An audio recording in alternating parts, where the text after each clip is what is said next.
Alright, hey everybody, Fallout Nice Center, and today we're back with more Fallout New Vegas. So, in the last episode, we talked to Ringo, and he told us to go talk to Sunny Smiles back in the Prospector Saloon. So, let's go ahead and do that. I was going to try and suggest that we go to the schoolhouse, like I pointed out in 2 episodes, or last episode, I think.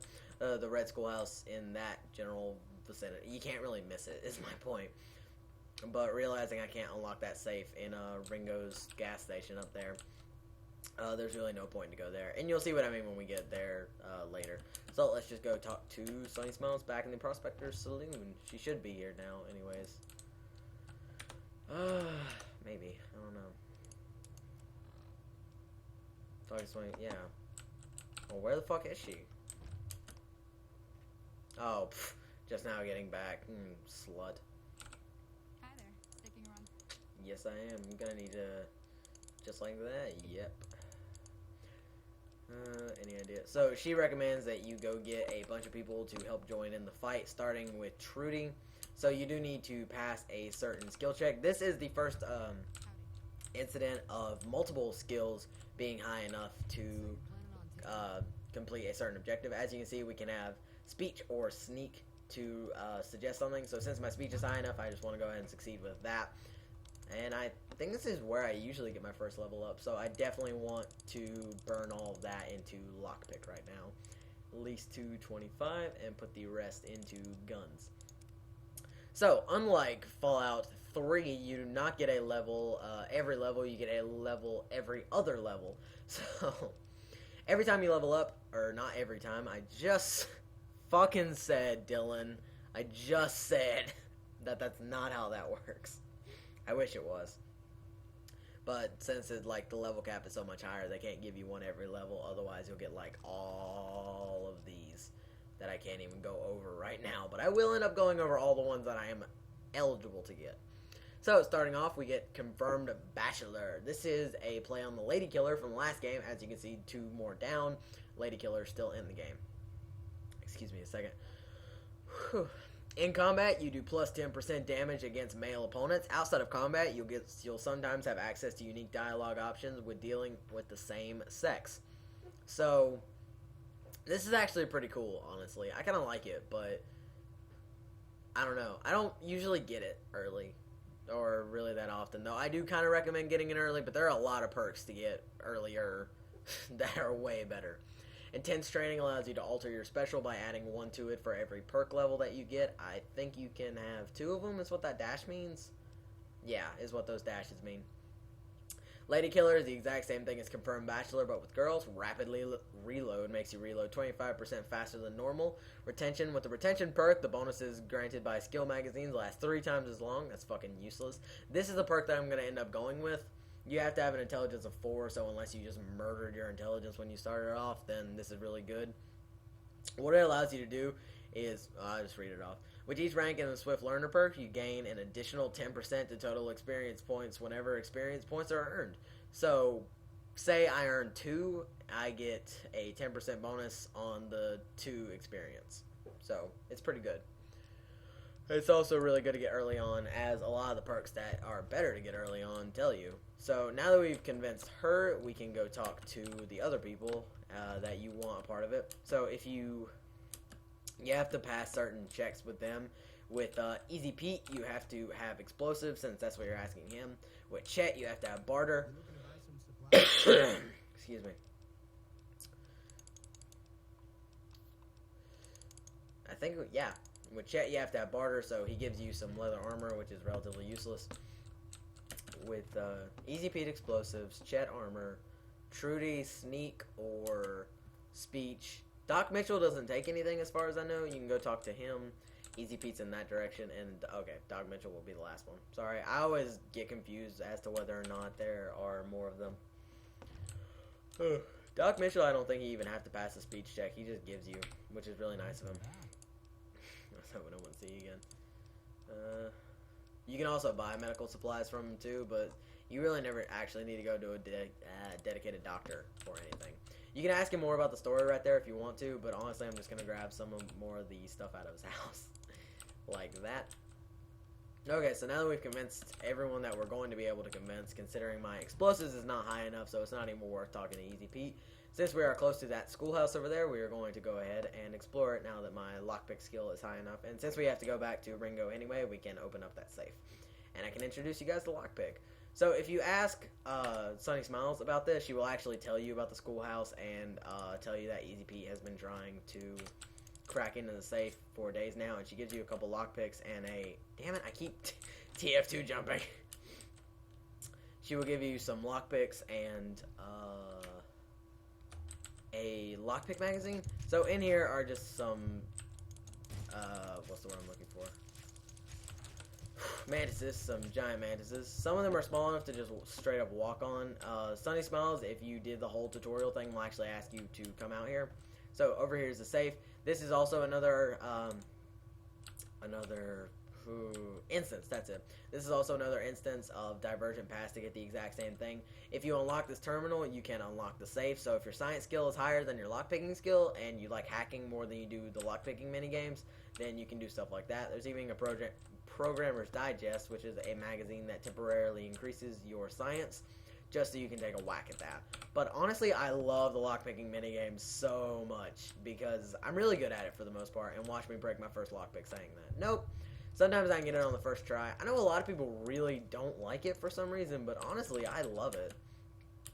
So right there, we got a Stealth Boy. I'm going to actually be showing what you do with those later on, so hopefully you'll understand if I don't talk about them for a bit, because they're a really cool item that I love a lot.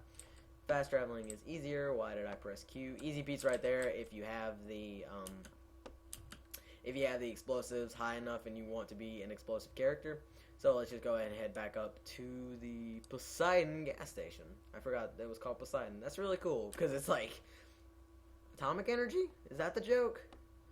I don't know. Maybe it's just like a brand name. That's kind of weird, though, isn't it? I don't know. So, now that we have the lockpick to open easy safes, let's go ahead and mess with this. Oh, yeah. While you're in this, you have the forced lock option, which gives you a 16% chance. They did actually leave some percent things in the game. In the bottom right corner, by the way, you can either exit the lockpicking minigame, or force the lock open, or have a chance to force the lock open. Your lockpicking skill is in the bottom left, along with how many bobby pins you have left. Bobby pins are these little things that you move around to try and guess where they go.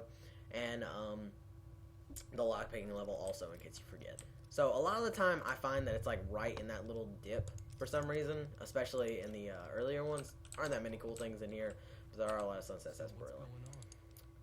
So, as soon as you say, let's do this. Time to look alive. The powder ganger. Okay, let's go. So, finally we get to go into the Ghost Town gunfight. Usually this is what I like to save the ammo for. One thing I did not mention, the difference between one-handed and two-handed weapons. Two-handed weapons generally do more damage and are more accurate for the most part. They also have a wider variety of two-handed weapons, and I think they get better accuracy in VATS. I'm not sure. Take that kind of stuff with a grain of salt. But you walk slower with them out.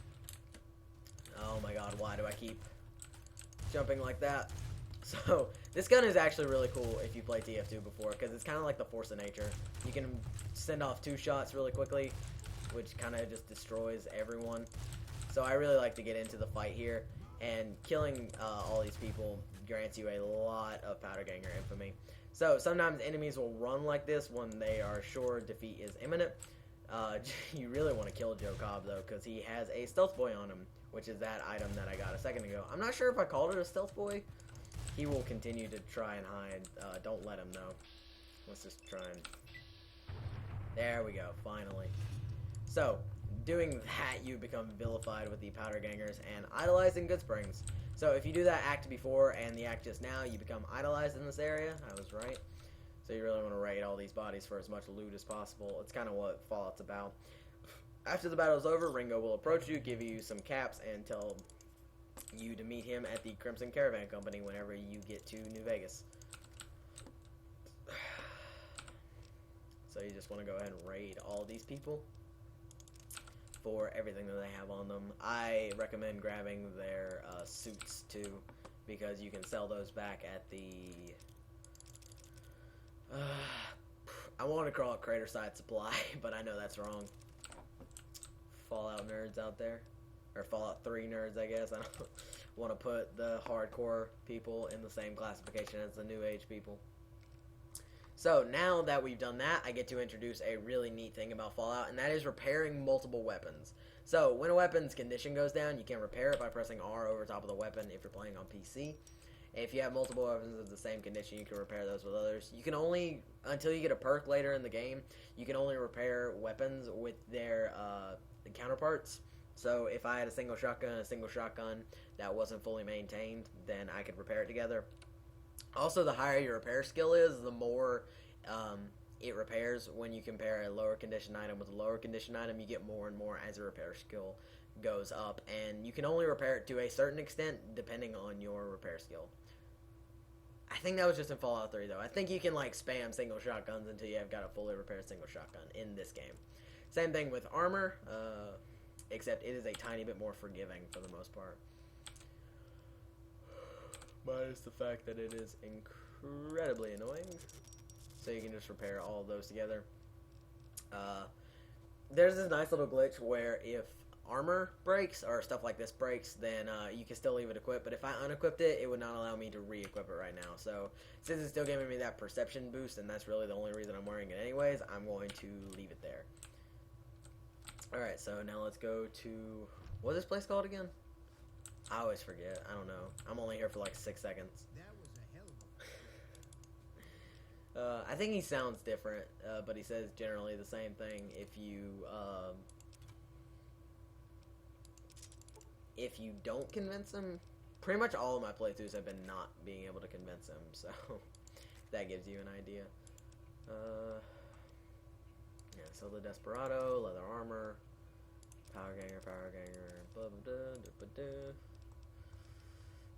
he sells, no, that was my stealth boy, never mind. I was about to say, he sells stealth boys? What am I saying? Purified water is not nearly as useful in this game. Do not sell your Sunset Sarsaparilla. Listen to my voice. Don't sell them. Drink them. We'll get to that later, but don't sell them. So this is an instance of overtrading. If you get to the point where the items that you put up for sale are more than what he's actually worth, it will fade out like that and not tell you how much it actually is, which is kind of an annoying thing about Fallout, to be honest, but a lot of the time you can just buy items and it will even it out. So trading is pretty easy in this game, honestly. It's not the most difficult thing. By far the most difficult thing is Caravan, I think is what it's called. It's like a card game. I'm not going to be playing it because it's way too hard. I don't want to buy that kind of ammo yet.